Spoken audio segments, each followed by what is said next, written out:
Well, welcome everybody. This is a Lifetime Achievement Award, and it's been 20 years since our first award to Wendell Kent. He was our first president of Argus Foundation. And a lot of people don't know this, but Eddie Morton served on the board for a number of years. When around 2000 started, we had lost a lot of members. And due to retirement, due to age, and people in business that passed away, and we said we need to recruit and get some new membership in here. So we had to come up with some new ideas. All we used to do was one golf tournament a year besides our regular board meetings and things that we'd get behind. So Eddie came up with the idea of the Lifetime Achievement Award, and it's my favorite award and favorite event of the year. And Eddie can't be more pleased that you accepted this year.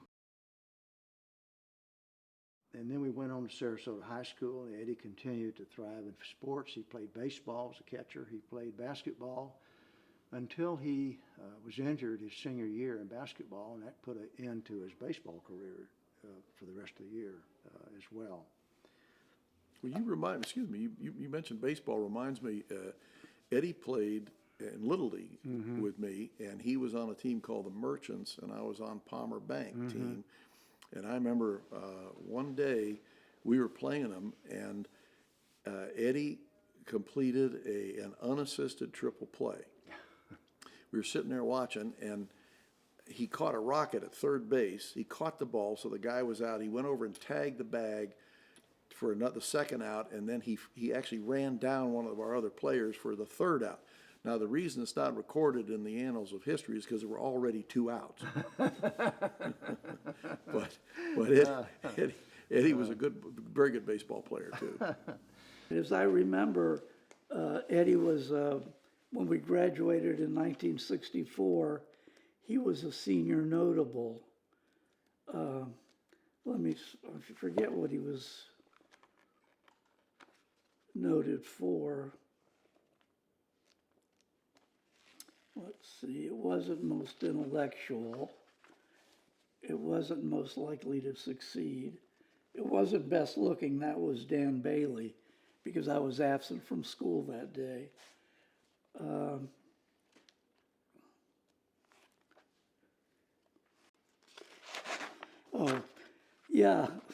He was notable for being most popular. He and Annie White, who was his girlfriend at the time and who he later married. So they were the most popular kids in school. So it was kind of cool to know one of the most popular kids in school, because I certainly was not. He was immensely popular for good reason, because he was genuinely kind to people and fun, very involved in athletics, and like Dan and me, not necessarily a star student, but they tolerated us. And I just think, when I think back about my friend Eddie, as I'm sure you do, Dan, you think about the difference that he's made in people's lives, that family has made in people's lives in Sarasota. People participate with us in a variety of ways, and often in ways which are easiest for them. But what I've discovered about Eddie is he doesn't take the easy way out. Eddie is an ambassador for the Salvation Army, so he shares why he supports the Salvation Army. He supports the Salvation Army with his time. He supports us with his resources, whether that's providing some catering from his market, or whether it's providing a sponsorship for our event. So Eddie is one of those who really puts his resources where his heart is.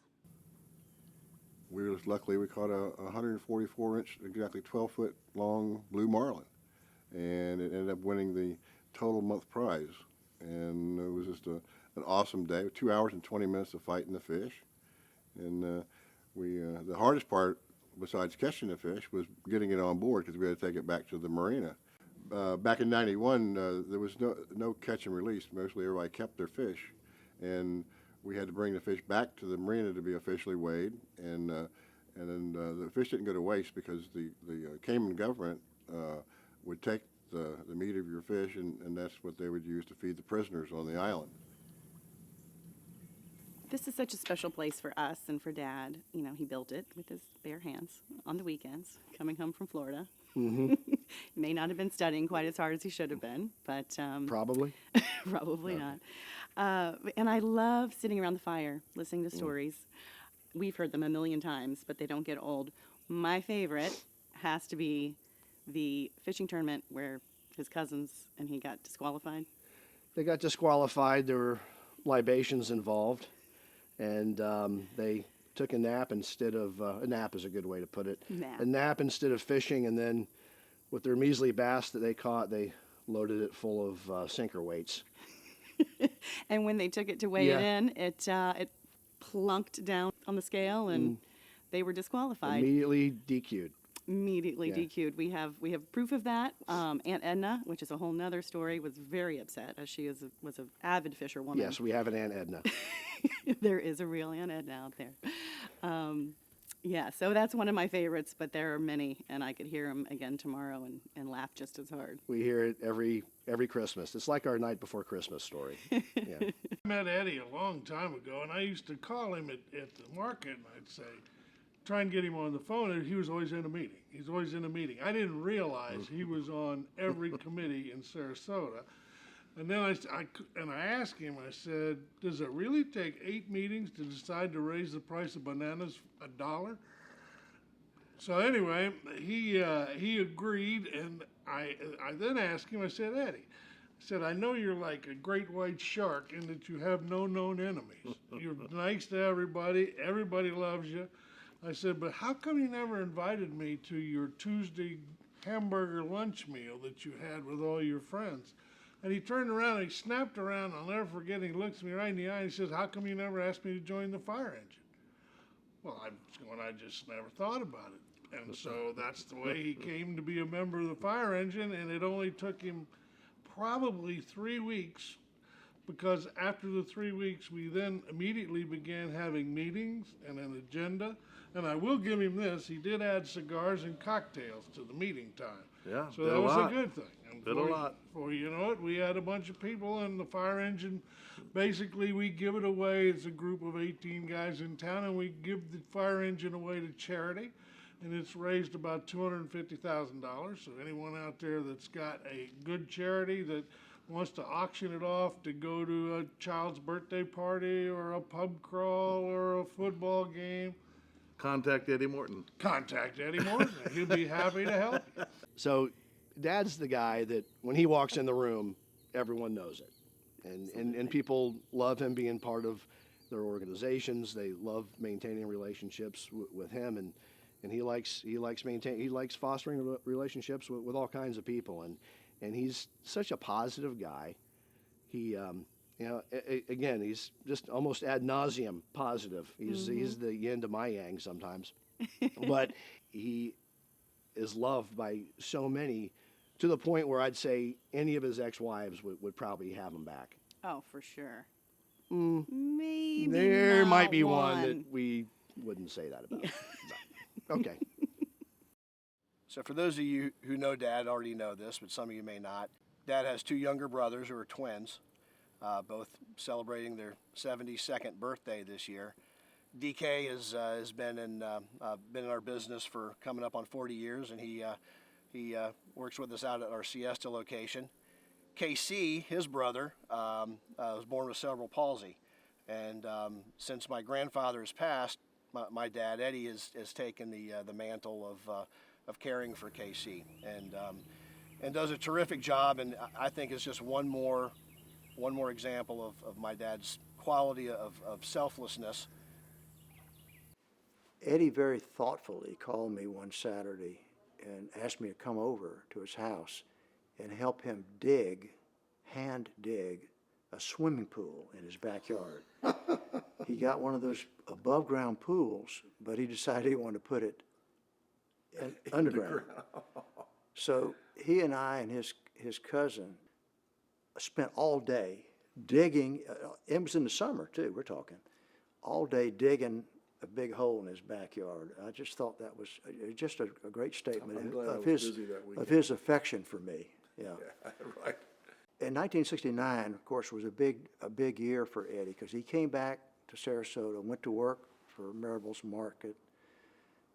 His son Todd was born that summer, and then in October of that year, they bought the store from Eddie Marable. Eddie Marable was a very fine man. He was mayor of Sarasota, city commissioner. But anyway, they bought the store and eventually changed the name to what we know today as Morton's, and then kicked it up quite a few notches in terms of quality, really. Get in with the right foods, you won't go wrong. If you fill up with junk food, your body will tell. You are what you eat, so you'd better eat well. In 1987, Gordon Kerkhoff Productions approached Eddie in regard to filming in his grocery store. The film Health, Food and Nutrition would need scenes to be shot of a boy and girl shopping by day and scenes to be shot of a singer-guitarist by night, singing and strumming his way through dairy, fruit, and vegetable aisles. He was most kind. The film was made for Ames Media and remains in distribution 35 years later with Discovery Education. You are what you eat, so you'd better eat well. But you know, when it's all said and done, the one thing Eddie has done for me has caused me to use the F word. Uh-oh. No, well, not the 4-letter one that I use with you guys all the time. Oh. The 6-letter F word, friend. Because if you take the time to look up friend in the dictionary, that spells Eddie Morton to a T. You're right. And it's been a true privilege To be his friend. well, to have him as my friend, and him to consider me, I hope, as his friend. And we've had one hell of a ride, and boy, I hope it continues for many years to come. What about when he was going to build that grocery store in your parking lot at the restaurant? That wasn't a friend. Well, that's the true sign of friends. You make compromises when necessary. Well, they finally gave that up, right? Well, yeah, I mean, it was going to take him over the next tax bracket, you know, and he just couldn't do it. Thank you, Eddie, for that. First time that I met Eddie Morton, I was really starstruck. Eddie was the owner of Morton's Market, and he was a pillar in this community. But as we worked together over the last 6 years, Eddie became a guide, a mentor, a friend. I discovered that Eddie's true passion was for the Sarasota community, but also for seniors. And through that time, Eddie and I partnered, along with Mike Ward, the CEO of Pines, to create a transformation of this campus. And that lasted 5 years. And we are here now in a setting with this beautiful building that has just opened, and Eddie was a huge part of that. His leadership as board chair was just invaluable. Eddie is a calming force. Eddie is a thoughtful leader. Eddie is considerate of others, but he always has, first and foremost, the mission of the organization, which is to ensure that seniors who have outlived their financial resources can stay here at their home at Pines. And what a beautiful place it is now. We've been on this property since 1948, and to see the transformation under the leadership of the Board of Trustees and Eddie as the board chair has been phenomenal, and really the highlight of my career. Eddie, you're well deserving of this award, and it's 20 years after you thought of it, and congratulations.